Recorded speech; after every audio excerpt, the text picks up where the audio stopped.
3 matchs, 3 buts pour Olivier Giroud. À chaque fois qu'il est là, il marque. À chaque fois qu'il est là, il ne déçoit pas. Et pourtant, Martin, on en parle à chaque fois, on en parle toutes les semaines, mais on est obligé de revenir là-dessus. Olivier Giroud n'est pas certain d'aller au mondial. Alors Didier Deschamps a eu cette petite phrase chez nos confrères de l'équipe juste à la fin du match en disant « Mais pourquoi je m'en priverais? Pourquoi vous dites-vous que je m'en priverais ?» Pourtant, jusqu'ici, c'est l'impression qu'on a. Bah oui, pourquoi il s'en priverait? Parce qu'il s'en est privé en juin quand Karim Benzema était là. Il s'en est privé après l'Euro quand Karim Benzema était là.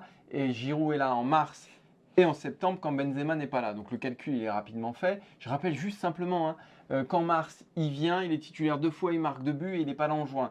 Là, il est titulaire, il marque. Est-ce qu'il sera là en novembre? Bah voilà, la question en tout cas, elle mérite d'être posée.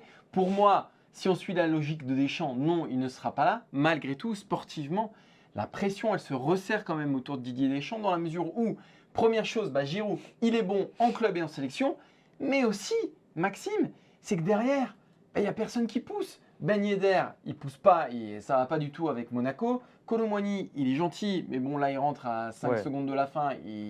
Mais on sent qu'il est léger par rapport à un Giroud qui est quand même deuxième meilleur buteur de l'histoire des Bleus. Bref, peut-être que cette pression autour du cas Giroud et autour de Didier Deschamps va sans doute, non, je ne sais pas, peut-être pousser le sélectionneur à trancher en faveur de Giroud. Mais aujourd'hui, si on suit sa logique, Giroud qu'il en marque 1, 15 ou pas du tout, le résultat c'est le même, c'est qu'il ne sera pas au mondial. Moi, je le disais avant ce rassemblement, pour moi, il n'a pas le choix, Didier Deschamps. Il ne peut pas se priver d'Olivier Giroud. Alors, on sait qu'il a des doutes sur le côté psychologique, sur le fait qu'il accepte d'être dans l'ombre de Karim Benzema. Olivier Giroud dit mais non, moi je suis prêt à le faire et moi j'ai envie de le croire parce que à son âge, il n'y aura pas d'autre Coupe du Monde, c'est une chance inouïe d'aller disputer une dernière Coupe du Monde. Pourquoi pas d'aller gagner une deuxième étoile et de jouer un dernier grand moment.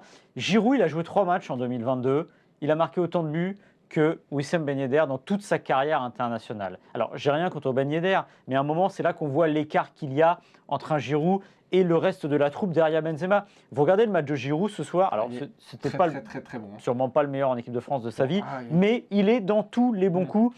Petits espaces, remise dos au but, le jeu avec, on a souvent parlé des relations avec Mbappé, alors je ne sais pas ce qu'il en est au château, mais en tout cas sur le terrain, ça s'entendait très bien dans les petits espaces, l'un avec l'autre. On a vu un 1-2 en première mi-temps avec Mbappé qui est allé buter sur le gardien, et il y a ce but de Giroud. Il ne faut jamais oublier ce qu'il apporte aussi dans le jeu aérien, le but, le gainage, le timing, la force du coup de tête sur le centre de Griezmann. Ce but, il n'y a que lui qui peut le mettre. Ni Mbappé, Exactement. ni Kolo Muani, ni Ben Yedder. C'est le seul bleu à pouvoir marquer ce but-là. Souviens-toi contre la Suisse, il me semble qu'il met un coup de tête aussi en prolongation. Alors évidemment, il ne marque pas, mais n'empêche que c'est... En fait, il coche toutes les cases pour être dans cette équipe de France. Son expérience, 49 buts en équipe de France.